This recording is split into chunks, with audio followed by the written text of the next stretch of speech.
Hello students, स्वागत है आप सभी का मैग्नेट ब्रेन्स हिंदी में।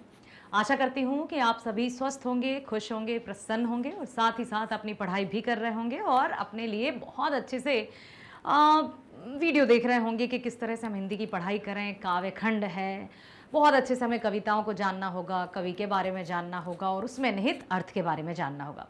प्रिय विद्यार्थियों, लेकर आई हूँ आपकी पाठ्य पुस्तक दिगंत भाग 2। जी हाँ, बिहार बोर्ड की ही मैं बात कर रही हूँ। पाठ 10, नाम है अधिनायक। लिखा है प्रसिद्ध कवि रघुवीर सहाय जी ने, जिसमें उन्होंने देश की जनता को या फिर कुछ ऐसे राजनीतिक नेताओं को किसके बारे में चर्चा की है, सब कुछ जानेंगे आप इस वीडियो में। तो चलते हैं हम सबसे पहले कवि परिचय की ओर। रघुवीर सहाय जी कौन थे, किस तरह से उनका काव्य या फिर यूं कहें कि हिंदी साहित्य में उनका क्या स्थान रहा है, जन्म कब हुआ, जन्म कहाँ हुआ, कौन कौन सी उनकी प्रमुख रचनाएं हैं और किस तरह के, क्या किसी संपादन कार्य में भी शामिल थे या फिर केवल कविताओं की रचनाएं ही वे करते थे और क्या अन्य रचनाओं में भी उन्होंने अपना योगदान दिया।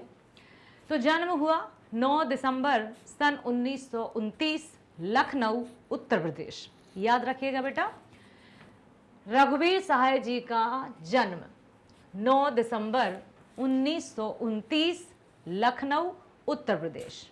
निधन 30 दिसंबर सन 1990। जन्म हुआ 9 दिसंबर 1929, लखनऊ, उत्तर प्रदेश। निधन 30 दिसंबर सन 1990, नई दिल्ली। नई कविता के प्रखर स्वर। अब नई कविता क्या है? नई कविता भी एक युग था, जैसे छायावाद, ठीक है, प्रगतिवाद, उसी तरह से नई कविता। तो नई कविता एक युग था जिसमें कुछ ऐसे रचनाकारों ने अपनी रचनाओं को प्रस्तुत किया, हिंदी साहित्य में एक अनूठी पहचान बनाई। नई कविता के प्रखर स्वर। रघुवीर सहाय का जन्म 9 दिसंबर सन 1929 को लखनऊ अर्थात उत्तर प्रदेश में हुआ। आरंभिक शिक्षा। आरंभिक शिक्षा दीक्षा के बाद परास्नातक, पोस्ट ग्रेजुएशन, ठीक है, परास्नातक अंग्रेजी साहित्य में लखनऊ विश्वविद्यालय से किया। अब देखिए, हिंदी में तो उन्होंने अपनी पकड़ जमा ही ली, साथ ही साथ अंग्रेजी भाषा में भी उनका समान अधिकार था। तो कहाँ से किया उन्होंने लखनऊ विश्वविद्यालय से अंग्रेजी साहित्य में दीक्षा के परास्नातक मतलब पोस्ट ग्रेजुएशन की जो शिक्षा थी वो लखनऊ विश्वविद्यालय से पूरी की। आकाशवाणी। अभी मैंने पूछा था आपसे, या चर्चा की थी कि रघुवीर सहाय जी केवल कवि थे या और भी ऐसे क्षेत्र हैं जिसमें रघुवीर सहाय जी का नाम बड़े ही सम्मान के साथ लिया जाता है। तो यहाँ पर हम चलते हैं, देखते हैं। आकाशवाणी, नव भारत टाइम्स, दिनमान, प्रतीक, कल्पना, वाक आदि पत्र पत्रिकाओं के साथ पत्रकारिता, साहित्यिक पत्रकारिता और संपादन से भी इनका संबंध रहा है। ना केवल ये कविताओं की रचना ही करते थे, बल्कि इन्होंने पत्रकारिता, साहित्यिक पत्रकारिता और संपादन में भी अपना योगदान दिया। ठीक है, कब जन्म हुआ? 9 दिसंबर सन 1929 को। निधन कब हुआ? 30 दिसंबर सन 1990 को। किसका? रघुवीर सहाय जी का। किस युग के माने जाते हैं? तो नई कविता के प्रखर कवि माने जाते हैं। ठीक है, इतना आपको याद रखना है ताकि जब कभी भी कवियों से या रचनाकारों से संबंधी प्रश्न आते हैं, और आते ही हैं, तो उसमें आप ये अपनी बुद्धि में इस तरह से बसा कर रखिएगा कि इन प्रश्नों के आप उत्तर दे सकें। अब चलते हैं हम कि अधिनायक जो कविता हम पढ़ रहे हैं उसमें कवि क्या कहना चाहते हैं। अधिनायक का क्या अर्थ होता है? क्या हमने ये शब्द पहले भी सुना है? अधिनायक कहाँ सुना है? राष्ट्रगान में। ठीक है, तो यहाँ आपको पता है ना राष्ट्रगान की रचना किसने की है? किसने की है? गुरुदेव रविंद्रनाथ टैगोर जी ने। बिल्कुल सही जवाब। तो अब उसमें आपने सुना है जन गण मन अधिनायक जय है। कौन है वो अधिनायक? क्या कोई नेता है? क्या कोई मंत्री है या सामान्य जनता है? राष्ट्रगान में यदि देखा जाए, उसका विवरण यदि आपने सुना हो, तो उसमें जनता को ही अधिनायक कहा है। परंतु यहाँ रघुवीर सहाय जी की जो रचना हम पढ़ने जा रहे हैं, जो कविता हम पढ़ने जा रहे हैं, उसमें किसी और को अधिनायक कहा है। नायक, अधिनायक अर्थात सत्ताधारी, जिसके हाथ में सत्ता है, जो पूंजीपति है, जो अपने शक्ति के बलबूते पर सामान्य से सामान्य, या यूं कहें कि निर्धन जनता पर अपना राज करना चाहता है, अपनी सत्ता जमाना चाहता है, उन्हें अंकुश में रखना चाहता है। क्या कुछ इस तरह के अधिनायक की बात की गई है?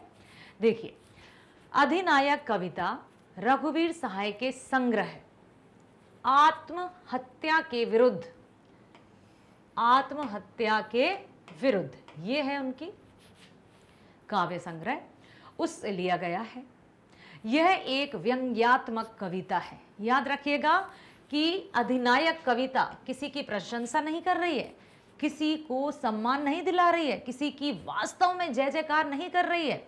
इस कविता के माध्यम से रघुवीर सहाय जी ने व्यंग्य किया है। व्यंग किया है, किस पर व्यंग किया है? क्योंकि स्पष्ट रूप से लिखा है कि यह एक व्यंग्यात्मक कविता है। व्यंग्यात्मक समझते हो? व्यंग का अर्थ समझते हैं? कटाक्ष करना, ताने देना। तो अधिनायक के माध्यम से कवि किसकी ओर इशारा कर रहे हैं, किसकी ओर या किसे कटाक्ष कर रहे हैं, किस पर कटाक्ष कर रहे हैं, ये सब आप जान पाएंगे इसमें। तो स्पष्ट हुआ कि यह कविता एक व्यंग्यात्मक कविता है, जिसमें कवि ने कहा है कि राष्ट्रगान में भला कौन वह है जिसे भारत का भाग्य विधाता बोला गया है। यहाँ उन्होंने यही बताया है कि जो भोली भाली जनता या गरीब जनता, या जो जिन्हें अपने 2 जून की रोटी तक नसीब नहीं होती हैं, जो भूखे प्यासे दिन रात मेहनत करते हैं और इतना अधिक श्रम करते हैं, उससे मतलब बहुत कम उन्हें प्राप्त होता है। फिर भी जहाँ कहीं कुछ भीड़ सी एकत्रित हो, कुछ मंच पर लोग आसीन हों, सफ़ेद पोश, उनके आगे पूरी जनता, उसको पता नहीं है कि मैं जय जयकार क्यों कर रहा हूँ, लेकिन क्योंकि उन्होंने कहा है तो जय बोलना है। जय क्यों बोली जा रही है, इसके पीछे का कारण नहीं पता। तो वो किसके लिए है? कौन है भला वो अधिनायक? कौन है वो हीरो? कौन है वो लीडर जिसकी जय जयकार की जा रही है, जिसे भारत का भाग्य विधाता बोला जा रहा है? यह कौन है जिसका गुणगान फटा सुतन्ना पहने हर चरना करता है? अब देखिए, यहाँ पर इस शब्द के कहने के पीछे कवि ने एक गहरा अर्थ बताया है। क्या बताया है बेटा? कि फटा सुथन्ना अर्थात जो फटे हाल में है, जिसके पास तन ढकने तक के लिए सही वस्त्र नहीं है, और वो वहां जाकर जय जयकार कर रहा है, चिल्ला रहा है। और नाम भी क्या दिया है? हर चरना। हर चरना का यदि शुद्ध रूप देखा जाए तो क्या होगा? हरिचरण। बिल्कुल सही जवाब। तो अब यहां पर किसी निर्धन व्यक्ति के नाम को किस तरह से बिगाड़ कर रख दिया जाता है वो भी बताया। तो यहाँ पर स्पष्ट रूप से दिखाई दे रहा है कि जो भीड़ एकत्रित हुई है, जो जय जयकार कर रही है, वो कोई सुखी संपन्न नहीं है, वो तो बेचारे हैं, निर्धन हैं, बेबस हैं, लाचार हैं, विवश हैं। ठीक है?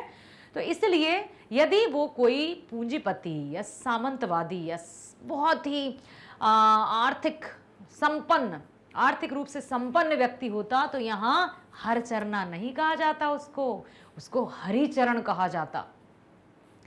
तो आखिर वो कौन है जिसका गुणगान या जिसकी जय जयकार फटा सुथन्ना, मतलब तन पर जिसके फटे चिथे वस्त्र हैं, हर चरना करता है? स्पष्ट दिख रहा है। कवि की आप कल्पना को देखिए, कवि की आप स्पष्टवादिता को देखिए कि उन्होंने फटा सुतन्ना पहने हर चरना गाता है। उन्होंने ये नहीं लिखा कहीं कि एक गरीब आदमी गाता है, लेकिन उनके इस कविता में भी ये शब्द आया है। इस शब्दों से या इस तरह के भाव से ये व्यक्त हो रहा है कि ये किसी निर्धन, बेबस, लाचार व्यक्ति की ओर संकेत कर रहा है। जो बेबस हैं, जो लाचार हैं, वही इस तरह का काम करने के लिए मजबूर हो जाते हैं, मजबूरी में जय जयकार कर रहे हैं, गुणगान कर रहे हैं। अर्थात हर आदमी गाता है, हर गरीब आदमी गाता है। ठीक है, पता नहीं वह कौन अधिनायक है जो छाता और चंवर से युक्त टमटम पर सवार होकर, मखमल के वस्त्र और पगड़ी पहनकर वल्लभ तुरही के साथ आता है। आपने देखा होगा ये रचना, आपको बताइए कब हुआ था उनका जन्म? 29 दिसंबर सन 1929। जल्दी बताइए। देखिए अभी अभी हमने देखा था 9 दिसंबर सन 1929 की बात है और 30 दिसंबर सन 1990 में। तो 9 दिसंबर सन 1929 को रघुवीर सहाय जी का जन्म हुआ। तो उस समय मतलब 1900, ठीक है, यहाँ की बात है कि हाँ उन्होंने ये बताया है कि ये 1990 के पहले और 1929 के बाद की बात है। अब उन्होंने यही कहा है कि आखिर वह कौन है। कुछ लोग टमटम पर सवार होकर रथ जैसे, कुछ लोग उनका छाता, मतलब उनकी शहनशाही का प्रतीक बताया है कि जो पूंजीपति हैं, जो सामंतवादी लोग हैं, वो किस तरह से हैं। छाता और चंवर से, चंवर जानते हो जो नहीं पंखे की तरह झुलाया जाता था पहले, फैन से या कूलर या एसी तो होते नहीं थे, तो ये रईस या शहनशाही का प्रतीक होता था कि चंवर ढुल रहे हैं। आपने देखा होगा राजा या राजसी ठाट बाट में 2-4 लोग खड़े रहते हैं साइड में और वो चंवर ढुलाते हैं, मतलब हवा की जा रही है उनको, सारे ऐशो आराम के जो आदि हैं उनकी तरफ इशारा किया जा रहा है। ये मखमल के वस्त्र और पगड़ी पहनकर, एक है वो व्यक्ति जिसके पास तन ढकने के लिए पर्याप्त वस्त्र भी नहीं है, दूसरा वो व्यक्ति है जो मखमल के वस्त्र और पगड़ी पहनकर वल्लभ तुरही के साथ, मतलब पूरे शक्ति के साथ, लश्कर के साथ आता है। तो इस लोकतंत्र में वह कौन है जो तोप छुड़ाकर, अर्थात तोपों की सलामी लेता है। आते ही तोपों की सलामियां शुरू हो जाती हैं, सब लोग सावधान की मुद्रा में खड़े हो जाते हैं। आखिर वो कौन है जिसका ढोल बजाकर स्वागत किया जा रहा है, जिसकी जय जयकार की जा रही है, जो कि अपनी जय जयकार करवाता है। क्योंकि जब कुछ पूरी तरह से, या यूं कहें कि सब कुछ नाटकीय ढंग से यदि किया जाता है, तो जब नाटक होता है क्या तुरंत सब लोग बोलना स्टार्ट कर देते हैं, या जो भी उनके डायलॉग्स होते हैं? नहीं। सुन रहे हो ना बेटा? क्या होता है कि पहले उनको कि भाई आज आप लोगों को इतने बजे यहाँ पर एकत्रित होना है और हर घर से हर व्यक्ति को लेकर आओ यहाँ, राजा साहब या मंत्री साहब या नेता साहब के आते ही, नेताजी के आते ही सब जय जयकार करेंगे, सबको फूड पैकेट्स या कुछ खाने को दे दिया जाएगा। तो वो स्वयं घर से आए नहीं हैं, लाए गए हैं। वो स्वयं दिल से जय जयकार कर नहीं रहे हैं, जय जयकार करवाई जा रही है। सामंतवादी, सत्तावादी, पूंजीवादी व्यक्तियों की तानाशाही को छुपाने के लिए, या लोगों में कहते हैं ना, मतलब कि अपनी झूठी शान दिखाने के लिए, ठीक है, ये बताया है इस कविता में। आगे है कि वह कौन है जिसके लिए पूरब पश्चिम अर्थात सभी दिशाओं से राष्ट्रीय त्योहारों पर गरीब जनता नंगे पांव आती है। गरीब जनता नंगे पांव दौड़ आती है। कब? राष्ट्रीय त्योहारों पर। अब देखिए राष्ट्रीय त्योहार कौन कौन से होते हैं? मुख्य रूप से 2, स्वतंत्रता दिवस और 26 जनवरी, और भी हैं गांधी जयंती, ठीक है। तो ये अब यहाँ पर क्यों ये कि आखिर वो कौन है जिसके लिए पूरब पश्चिम सभी दिशाओं से राष्ट्रीय त्योहारों पर गरीब जनता नंगे पांव आती है।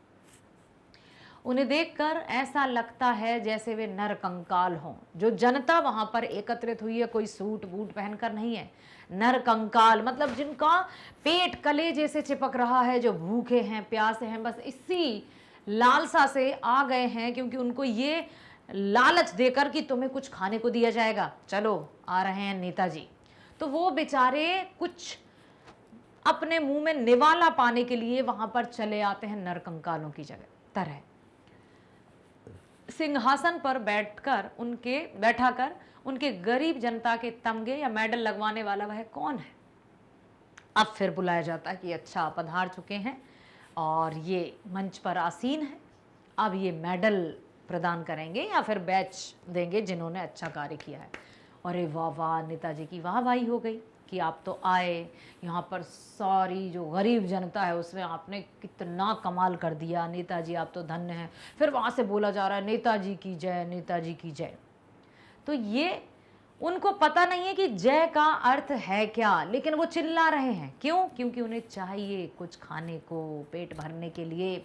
और पेट से बड़ी आग, पेट से अधिक दहकती हुई ज्वाला, भूख से अधिक बड़ी आग कोई नहीं होती। पेट की आग को ही सबसे बड़ी आग कहा गया है, अर्थात भूख व्यक्ति से कुछ भी करा लेती है।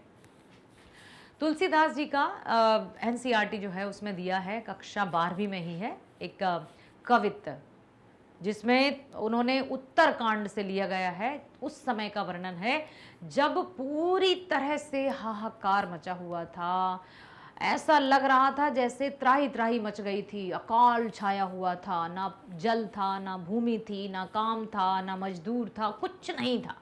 भूख की इतनी, मतलब भूख से व्यक्ति मर रहे थे। और भूख की ज्वाला को शांत करने के लिए माता पिता अपने बाल बच्चों तक को बेचने पर मजबूर हो गए थे।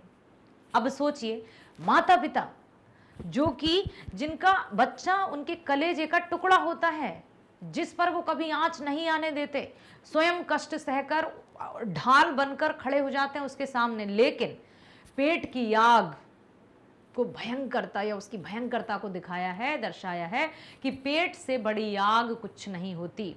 कर्म, धर्म, अधर्म, हत्या, चोरी, डकैती, व्यक्ति कुछ भी कर सकता है यदि उससे अपनी पेट की ज्वाला को शांत करना है। तो यहाँ कुछ ऐसा ही किया जा रहा है।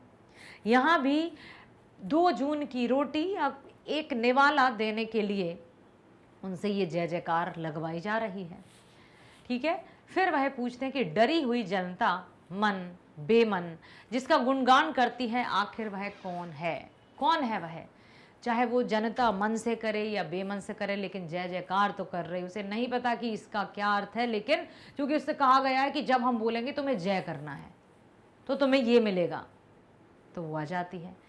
तानाशाही, राजसी, या यूं कहें कि पूंजीपति वर्ग का, जिसमें बताया है कि किस तरह से जनता को लालच देकर, या लालच देकर क्या कर रहे हैं बेचारे, मन या बेमन से, या बेबस हैं, वो लाचार हैं जो आते हैं। अब देखिए, लिखा है आपकी पाठ्य पुस्तक में, राष्ट्रगीत में भला कौन वह, भारत भाग्य विधाता है, फटा सुथन्ना पहने जिसका गुण हर चरना गाता है। स्पष्ट रूप से दिख रहा है फटा सुतन्ना और हर चरना। यहाँ पर कवि ने, रघुवीर सहाय जी ने, साफ साफ किसी को गरीब व्यक्ति नहीं लिखा है, लेकिन फटा सुतन्ना मतलब जो फटे चिथे कपड़े पहना है वो कोई कौन होगा? गरीब ही होगा ना। हर चरना लिख दिया, नाम बिगड़ जाते हैं अक्सर गरीबी के कारण। तो यही बताया है। तो प्रस्तुत पंक्ति पाठ्य पुस्तक दिगंत भाग 2 के अधिनायक नामक कविता से ली गई है।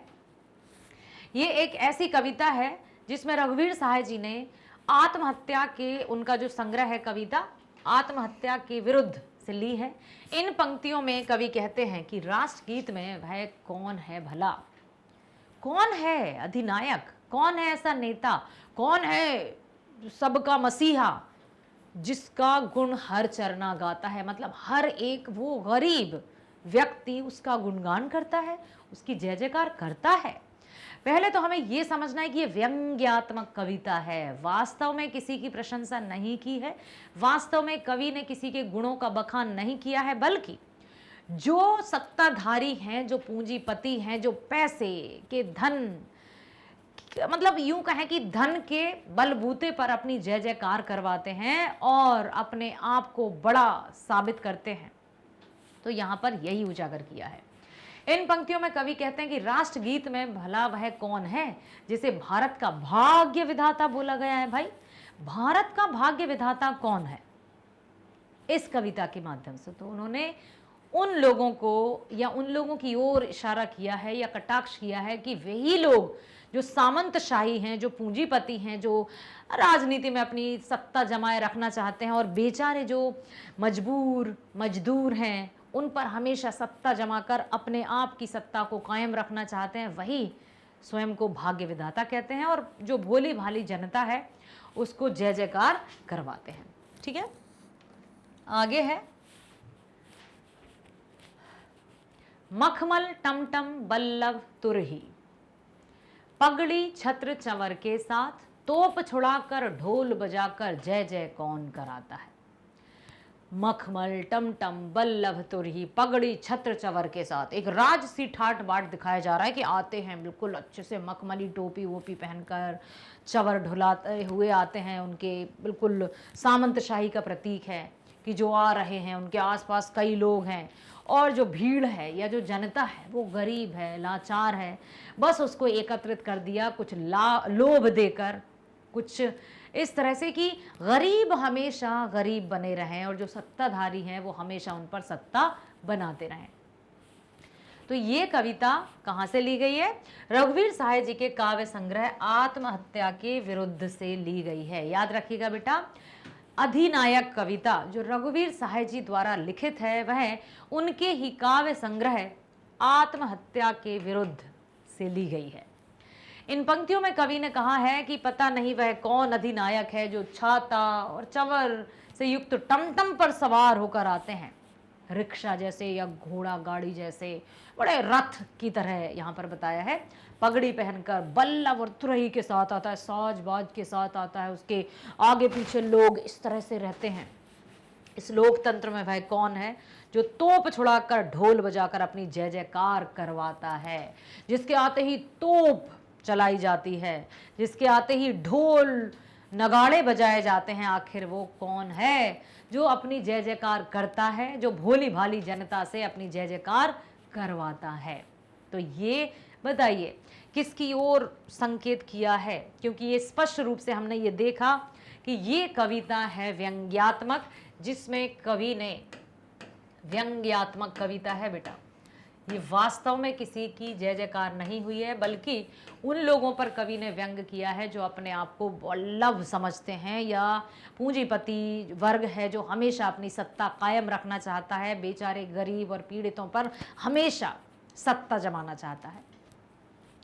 पूरब पश्चिम से आते हैं नंगे बूचे नरकंकाल, सिंहासन पर बैठा उनके तमके कौन लगाता है।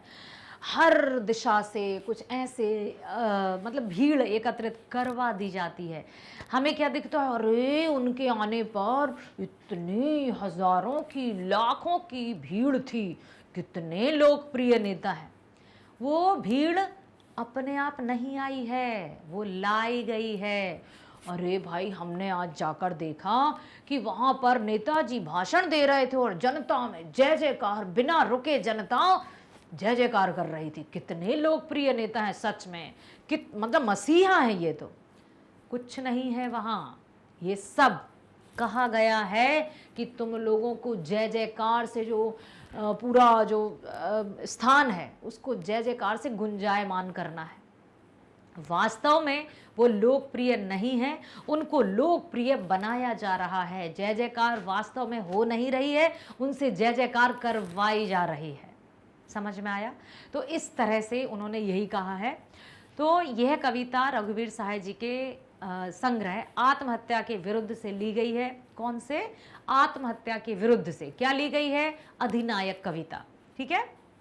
इन पंक्तियों में कवि ने कहा है कि पूरा पश्चिम अर्थात सभी दिशाओं से राष्ट्रीय त्योहारों पर गरीब जनता नंगे पांव आती है। अब कहते हैं ना, अरे भाई वो नंगे पांव दौड़े चले गए। हाँ, जैसे यदि हम श्री कृष्ण की बात करें, जैसे ही सुदामा उनके दरवाजे पर आए थे, वहां के द्वारपाल क्या कह रहे थे, अरे ये कौन आ गया, उसको धक्का देकर मतलब सुदामा जी को वहां से निकाला जा रहा था। देख सुदामा की दीन दशा, करुणा करके करुणा निधि रोए, पानी परात को हाथ छुओ नहीं, नैनन के जल से भगदोए। या फिर मतलब ये जैसे ही वो आता है, धोती फटी सी लटी दुपटी, अरु पाए उपा नहीं को नहीं सामा। ठीक है, धोती फटी थी, ना कोई दुपट्टा था, ना पाँव में कोई जूते या खड़ाऊ थे।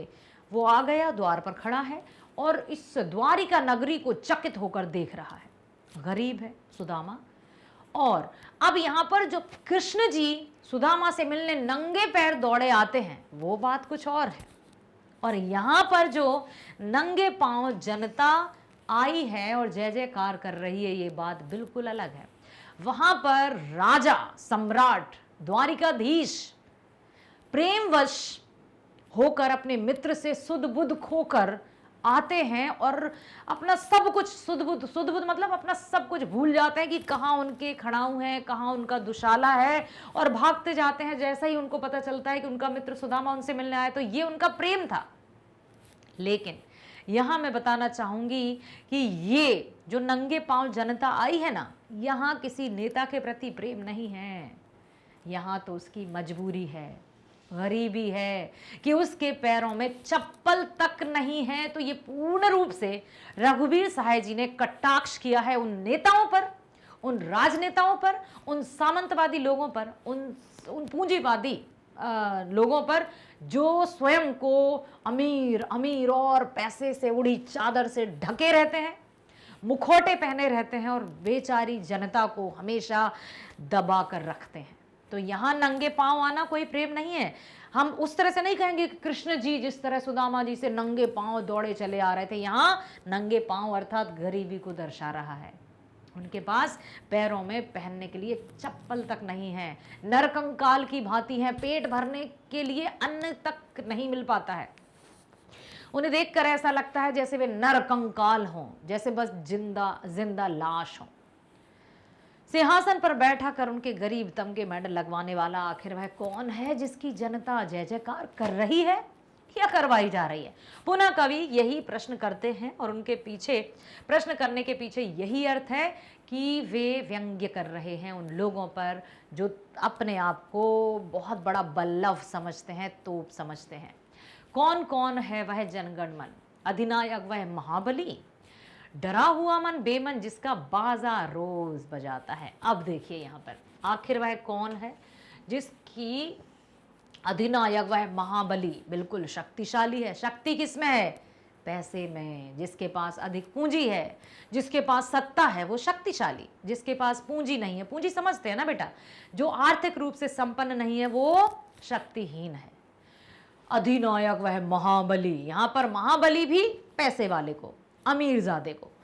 डरा हुआ मन बेमन जिसका बाजा रोज बजाता है, और नगाड़े बजाए जा रहे हैं, तोपे चलाई जा रही हैं, खुशी में नहीं हो रहा है ये डर से कि वहां से कहा है कि तुम्हारे हाथ रुकने नहीं चाहिए, जब तक नेताजी का भाषण चलेगा तब तक तुम्हारे हाथ चलेंगे। वो थक रहा है, चूर चूर हो रहा है, चक्कर भी आ रहे होंगे, लेकिन उसके हाथ नहीं रुकने हैं क्योंकि वो डरा है कि यदि मैं रुका तो मेरा ये जो निवाला जाने वाला है ना वो भी नहीं प्राप्त होगा मुझे।